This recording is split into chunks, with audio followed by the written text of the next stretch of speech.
ಉಪ್ಪಿಗಿಂತ ರುಚಿ ಬೇರೆ ಇಲ್ಲ ಅಂತ ಹೇಳ್ತಾರಲ್ಲ, ನ್ಯಾಚುರಲ್ ಆಗಿರುವಂತ ಉಪ್ಪು ಇದು. ನಾವೇನೋ 5-10 ರೂಪಾಯಿ ಕೊಟ್ಬಿಟ್ಟು ಪಾಕೆಟ್ ಉಪ್ಪು ತಗೊಂಡ್ಬಿಡ್ತೀವಿ ಮಾಲಲ್ಲೋ ಅಂಗಡಿಲೋ.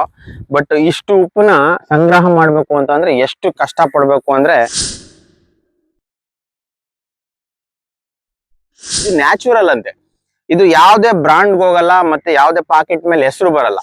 ವೀಕ್ಷಕರೇ, ನ್ಯಾಚುರಲ್ ಆಗಿರುವಂತಹ ಉಪ್ಪು ಹೇಗ್ ತಯಾರು ಮಾಡ್ತಾರೆ ನೋಡಿ. ಇಲ್ಲಿ ಒಂದು ಪ್ರದೇಶದಲ್ಲಿ ನಾನು ಇದ್ದೀನಿ, ಉಪ್ಪು ತಯಾರು ಮಾಡುವಂತಹ ಹೊಲ ಇದು. ತಯಾರಾಗಿ ಬಂದಿರುವಂತಹ ಉಪ್ಪು ಇದು ನ್ಯಾಚುರಲ್. ಯಾಕೆ ಈ ಒಂದು ವಿಡಿಯೋ ಮಾಡ್ತಾ ಇದ್ದೀನಿ ಅಂತಂದ್ರೆ, ಈ ಉಪ್ಪಲ್ಲಿ ಯಾವುದೇ ಕೆಮಿಕಲ್ ಇಲ್ಲ, ವಿಶೇಷವಾಗಿ ನ್ಯಾಚುರಲ್ ಆಗಿ ತಯಾರು ಮಾಡುವಂಥದ್ದು. ನಾವು ಹಳ್ಳಿ ಕಡೆ ಎಲ್ಲ ಭತ್ತ ಬೆಳಿತೀವಲ್ಲ, ಭತ್ತ ಬೆಳೆದ್ರೆ ಏನು ಗದ್ದೆಗಳನ್ನ ಮಾಡ್ತೀವಿ ನೋಡಿ, ಆ ತರ ಈಗ ಮಾಡ್ಕೊಂಡಿದ್ದಾರೆ. ಬಹಳ ಅದ್ಭುತವಾದಂತ ಪ್ರೋಸೆಸ್ ಇವ್ರು ಮಾಡ್ಕೊಂಡಿರೋಂಥದ್ದು. ನಿಮ್ಗೆಲ್ಲ ಕೂಲಂಕುಷವಾಗಿ ಇದ್ರ ಬಗ್ಗೆ ಮಾಹಿತಿ ಕೊಡ್ತೀನಿ. ಏನಪ್ಪಾ ಅಂತಂದ್ರೆ, ಮೊದ್ಲು ಈ ತರ ಗದ್ದೆಗಳ ಟೈಪ್ ಮಾಡ್ಬಿಟ್ಟು ಮಳೆ ನೀರು ಬಂದಾಗ ನಿಲ್ಲಿಸ್ತಾರಂತೆ. ಈ ಪ್ರದೇಶದಲ್ಲಿ ಮಳೆ ನೀರೆಲ್ಲ ಹಿಂಗೋದ್ಮೇಲೆ ಈ ಗದ್ದೆಗಳು ಪ್ಲಾಟ್ಫಾರ್ಮ್ ಟೈಪ್ ಆದ್ಮೇಲೆ ಇದಕ್ಕೆ ಸಮುದ್ರದಲ್ಲಿ ನೀರ್ ಬಿಡ್ತಾರೆ. ಆ ಉಪ್ಪು ನೀರ್ ಬಿಟ್ಟಾದ್ಮೇಲೆ 1 ವಾರದಲ್ಲಿ 10 ದಿವಸದಲ್ಲಿ ಒಂದ್ಸತಿ ಕಾಲಲ್ಲಿ ಚೆನ್ನಾಗಿ ತುಳಿತಾರಂತೆ ಈ ನೀರನ್ನ. ಅಂದ್ರೆ ಈ ಮಣ್ಣಲ್ಲಿ ಆ ನೀರ್ನ ಮತ್ತೆ ತುಳಿದು ಅದನ್ನ 15 ದಿವಸಗಳ ಕಾಲ ಬಿಡ್ತಾರೆ. 15 ದಿವಸಗಳ ಕಾಲ ಬಿಟ್ಟದ ನಂತರ ನೋಡಿ ಅದು ಯಾವ ತರ ಪ್ರೋಸೆಸ್ ಬರುತ್ತೆ ಅಂತ ನಾನು ಹೇಳ್ತೀನಿ. ಇಲ್ಲಿ ಇರುವಂತದ್ದು ಉಪ್ಪು ಇದು ರೆಡಿ ಆಗಿರೋದು. ಇದು ನೋಡಿ ಈಗ ಆಲ್ರೆಡಿ ಕೆನೆ ಕಟ್ಟಿರೋಂಥದ್ದು. ಇಲ್ಲಿ ತೋರಿಸಿ ನೋಡಿ, ಇದು ಉಪ್ಪು ಈಗ ಆಲ್ರೆಡಿ ಬಂದಿರೋಂಥದ್ದು ನೋಡಿ. ಇದು ನಾವು ಮುಟ್ಟಂಗಿಲ್ಲ, ಕೆನೆ ಕಟ್ಟಿದೆ ಇದು. ಅಂದ್ರೆ ನೋಡಿ, ನೀರ್ ಟೇಪ್ ಇಲ್ಲ ಇದ್ರ ಮೇಲೆ. ಹಾಲ್ ಮೇಲೆ ಏನ್ ಕೆನೆ ಕಟ್ತೀವಲ್ಲ, ಆ ತರ ಕೆನೆ ಕಟ್ಟಿರೋವಂಥದ್ದು. ಈ ತರ ಆದ್ಮೇಲೆ ಅವ್ರೊಂದು ಕೋಲಿಂದ ಇದನ್ನ ಎಳ್ಕೊಂಡು ಈ ತರ ಗುಡ್ಡೆ ಮಾಡ್ಕೊಂತಾರೆ ಈ ಜಾಗದಲ್ಲಿ. ಈ ಗುಡ್ಡೆ ಮಾಡ್ಕೊಂಡಾಗ ಈ ಉಪ್ಪು ತಯಾರಾಗುತ್ತೆ. ವಿಡಿಯೋ ಮಾಡೋ ಉದ್ದೇಶ ಏನಪ್ಪಾ ಅಂತಂದ್ರೆ ನೋಡಿ, ಇದ್ರಲ್ಲಿ ಇದು ನ್ಯಾಚುರಲ್ ಅಂತೆ. ಇದು ಯಾವುದೇ ಬ್ರಾಂಡ್ಗೆ ಹೋಗಲ್ಲ, ಮತ್ತೆ ಯಾವುದೇ ಪಾಕೆಟ್ ಮೇಲೆ ಹೆಸರು ಬರಲ್ಲ. ನ್ಯಾಚುರಲ್ ಆಗಿ kg 2 kg 5 kg ಕವರ್ ಮಾಡಿ ಈ ಒಂದು ಜನನ ಬಳಸ್ತಾರೆ.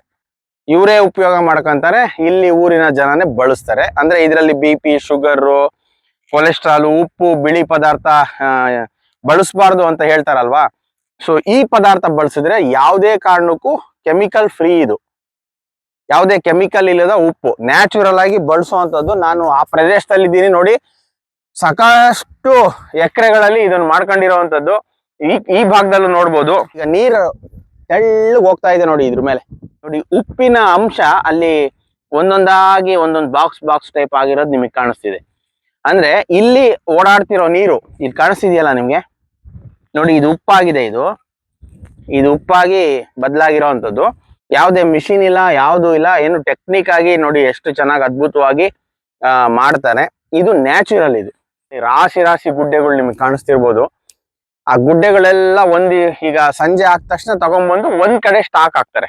ಬಿಸಿಲು ಮತ್ತೆ ನೀರು, ಈ ಒಂದು ಗದ್ದೆ, ಈ ಮೂರೇ ಸಾಧನದಿಂದ ಈ ಒಂದು ಉಪ್ಪು ತಯಾರಾಗುವಂಥದ್ದು. ನೋಡಿ ಇದೆ ಉಪ್ಪಿನ ಸಾಧನ. ಯಾವಾಗ ನೋಡಿ ಇಲ್ಲಿ ನೀರು ಹೋಗ್ತಾ ಇದೆ, ಲೈಟ್ ಆಗಿ ನೀರು ಹೋಗ್ತಾ ಇದೆ, ನೀವು ನೋಡ್ಬೋದು. ಈ ನೀರು ಹೋಗ್ತಾ ಇರುವಂತದ್ದು ಇಲ್ಲಿ 15 ದಿವಸ ಆದ್ಮೇಲೆ ಉಪ್ಪಾಗಿ ಬದಲಾಗುತ್ತೆ. ನೋಡಿ ಆ ಕಡೆ ವೈಟ್ ಕಾಣಿಸ್ತಿದೆಯಲ್ಲ ನಿಮ್ಗೆ ನೀರು ಒಳಗಡೆ, ಅದು ಆಲ್ರೆಡಿ ಉಪ್ಪಾಗಿರುವಂಥದ್ದು. ಅದು ಇನ್ನೂ ಒಂದು 8 ದಿವಸ ಆದ್ಮೇಲೆ ಉಪ್ಪಾಗಿ ಮೇಲೆ ಬಂದಾಗ ನೋಡಿ ಈ ಒಂದು ಸಾಧನದಲ್ಲಿ ಹೀಗೆ ಎಳ್ಕೊಂಡು ಇಲ್ಲಿ ಗುಡ್ಡೆ ಮಾಡ್ತಾರೆ. ಹಿಂಗ್ ನೋಡ್ಬೋದು ನೀವು, ಹೀಗೆ ಎಳ್ಕೊಂತಾರೆ ನೋಡಿ. ನಾವು ಒಂಚೂರು ಟ್ರೈ ಮಾಡ್ತೀನಿ ನೋಡಿ. ನಿಧಾನಕ್ಕೆ ತೆಳ್ಳಗೆ ತೆಗಿಬೇಕು ನೋಡಿ. ನಿಧಾನಕ್ಕೆ ತೆಗ್ದಾಗ ಸ್ವಲ್ಪ ಮಟ್ಟಕ್ಕೆ ಆಲ್ರೆಡಿ ಈಗ ತೆಗ್ದಿದ್ದಾರೆ. ಈಗ ನಾನು ಮತ್ತೊಂದ್ಸರಿ ಟ್ರೈ ಮಾಡ್ತಿರೋವಂಥದ್ದು. ಇದು ಇನ್ನೊಂದು 3-4 ದಿವಸ ಆದ್ಮೇಲೆ ಮತ್ತೆ ಇಷ್ಟು ನೋಡಿ ಏನ್ ಬರ್ತಾ ಇದೆಯಲ್ಲ, ಇದೆಲ್ಲ ಕೂಡ ಉಪ್ಪೇನೆ ನೋಡಿ. ಈಗ ನಾನ್ ತೆಗ್ದಿರೋದು ಇದು ನಾನ್ ತೆಗ್ದಿರೋ ಉಪ್ಪು. ಇದೇ ತರ ತೆಗ್ದು ಈಗ ಗುಡ್ಡೆ ಮಾಡೋಗಿರೋದು ಫ್ರೆಶ್ ಕೂಡ. ಇದು ಈಗ ಬೆಳಿಗ್ಗೆ ತೆಗ್ದಿರೋದು ಇದು. ಮತ್ತೆ ನಾನ್ ನಿಮ್ಗೊಂದ್ಸರಿ ತೋರಿಸ್ದೆ. ಉಪ್ಪಿಲ್ಲ ಅಂದ್ರೆ ಏನು ಆಗಲ್ಲ, ಒಂದು ಅಡಿಗೆ ಆಗಲ್ಲ. ಒಂದು ಯಾವ್ದಾದ್ರು ಒಂದು ಸೌತೆಕಾಯಿ ತಿನ್ಬೇಕು ಅಂತಂದ್ರು ಕೂಡ ಉಪ್ಪನ್ನ ಬಳಸ್ತಾರೆ. ಸೊ ಇಂತಹ ನ್ಯಾಚುರಲ್ ಉಪ್ಪನ್ನ ಬಳಸಿದಾಗ ಆರೋಗ್ಯ ಚೆನ್ನಾಗಿರುತ್ತೆ. ಕೆಮಿಕಲ್ ಫ್ರೀ ಉಪ್ಪು ತಯಾರು ಮಾಡುವಂತ ಘಟಕ ಅಂತ ಹೇಳ್ಬೋದು. ನಾವು ಗದ್ದೆ ಬೆಳೆದಾಗ ನಮಗೆ ಹೆಮ್ಮೆ. ನಾವು ಹಂಸ ಅಕ್ಕಿ ಬೆಳೆದಿದ್ದೀವಿ, ರಾಗಿ ಬೆಳೆದಿದ್ದೀವಿ, ಸೂರ್ಯಕಾಂತಿ ಬೆಳೆದಿದ್ದೀವಿ ಅಂತ ನಮ್ ಕಡೆ ಹೇಳ್ತೀವಲ್ಲ.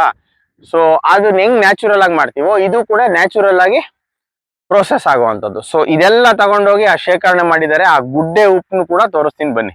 ನೋಡಿ ನಾವೇನೋ 5-10 ರೂಪಾಯಿ ಕೊಟ್ಬಿಟ್ಟು ಪಾಕೆಟ್ ಉಪ್ಪು ತಗೊಂಡ್ಬಿಡ್ತೀವಿ ಮಾಲಲ್ಲೋ ಅಂಗಡಿಲೋ. ಬಟ್ ಇಷ್ಟು ಉಪ್ಪನ್ನ ಸಂಗ್ರಹ ಮಾಡ್ಬೇಕು ಅಂತಂದ್ರೆ ಎಷ್ಟು ಕಷ್ಟ ಪಡ್ಬೇಕು ಅಂದ್ರೆ ನಾನು ನಿಮಗೆ ತೋರಿಸಿದೀನಿ, ನೋಡ್ಬೋದು ವಿಜುವಲ್ಸ್ ಅಲ್ಲಿ ನೋಡಿ.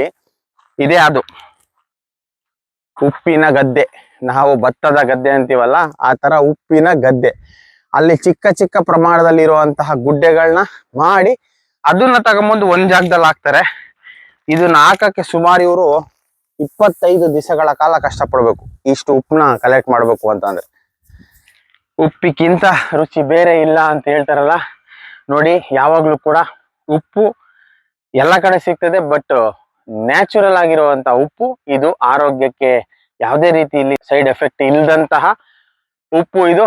ಇದನ್ನ ಮಾಡೋ ಪ್ರೋಸೆಸ್ ನಾನು ನಿಮಗೆ ತೋರಿಸಿದೀನಿ. ಪ್ಲಾಂಟ್ ನ ತೋರಿಸ್ಬೇಕು ಅನ್ನೋದೊಂದು ಬಹಳ ಆಸೆ ಇತ್ತು. ನೋಡಿದ್ರೆ ನೋಡಿ ಈ ತರ ಈ ಕೆಸರು, ಇದು ಇಲ್ಲಿ ಕೆಸರು ಬ್ಲಾಕ್ ಬ್ಲಾಕ್ ತರ ಕಾಣಿಸ್ತಿದೆ. ಇದು ನೋಡಿದ್ರೆ ನಮಗೂ ಕೂಡ ಎಲ್ಲೋ ಒಂದ್ ಕಡೆ ಏನಿದು ಇದ್ರೆಲ್ಲ ಉಪ್ಪು ತಯಾರಾಗೋದು ಅಂತ ಹೇಳ್ತೀವಿ. ಈಗ ಹೇಳ್ತೀವಲ್ಲ ಕೆಸರಲ್ಲೇ ಕಮಲ ಬೆಳೆಯೋದು ಅಂತ ಹೇಳ್ತೀವಲ್ವಾ, ಅದೇ ರೀತಿ ನೋಡಿ ಈ ತರ ಜಾಗದಲ್ಲಿ ಉಪ್ಪು ಬೆಳೆಯೋದು. ಅದು ಕೆಮಿಕಲ್ ಮುಕ್ತ ಉಪ್ಪು.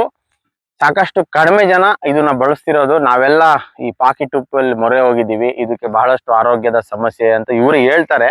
ಉತ್ತಮವಾದ ಆಹಾರನ ಸೇವನೆ ಮಾಡಿದ್ರೆ ಆರೋಗ್ಯ ಚೆನ್ನಾಗಿರುತ್ತೆ ಅನ್ನೋದು ನಮ್ಮ ಉದ್ದೇಶ. ವಿಡಿಯೋ ಇಷ್ಟ ಆಯ್ತು ಅಂತಂದ್ರೆ ಶೇರ್ ಮಾಡಿ, ಕಮೆಂಟ್ ಮಾಡೋ ಮುಖಾಂತರ ತಿಳಿಸಿದ್ರೆ ಇನ್ನೂ ಸಾಕಷ್ಟು ಇಂಥ ಮಾಹಿತಿಗಳನ್ನ ತರುವಂತ ಪ್ರಾಮಾಣಿಕ ಪ್ರಯತ್ನ ನಾನು ಕೂಡ ಮಾಡ್ತಾ ಇರ್ತೀನಿ. ನೋಡ್ತಾ ಇರಿ ಸಿರಾ 24 ನ್ಯೂಸ್. ನಾನು ನಿಮ್ಮ ಬರ್ಗೂರ್ ಅರ್ಷದ್. ನೀವು ಸಣ್ಣ ಆಗ್ಬೇಕಲ್ವಾ? ಅದು ಒಂದು ಉತ್ತಮ ಆಹಾರದಿಂದ ಸಣ್ಣ ಆಗ್ಬೇಕಲ್ವಾ? ಪ್ರತಿದಿನ ನಮ್ಮ ಜೀನಿ ಸ್ಲಿಮ್ ನ ಯೂಸ್ ಮಾಡಿ ಯಾವುದೇ ಸೈಡ್ ಎಫೆಕ್ಟ್ ಇಲ್ದಂಗೆ ನೀವು ಸಣ್ಣ ಆಗ್ತೀರಾ.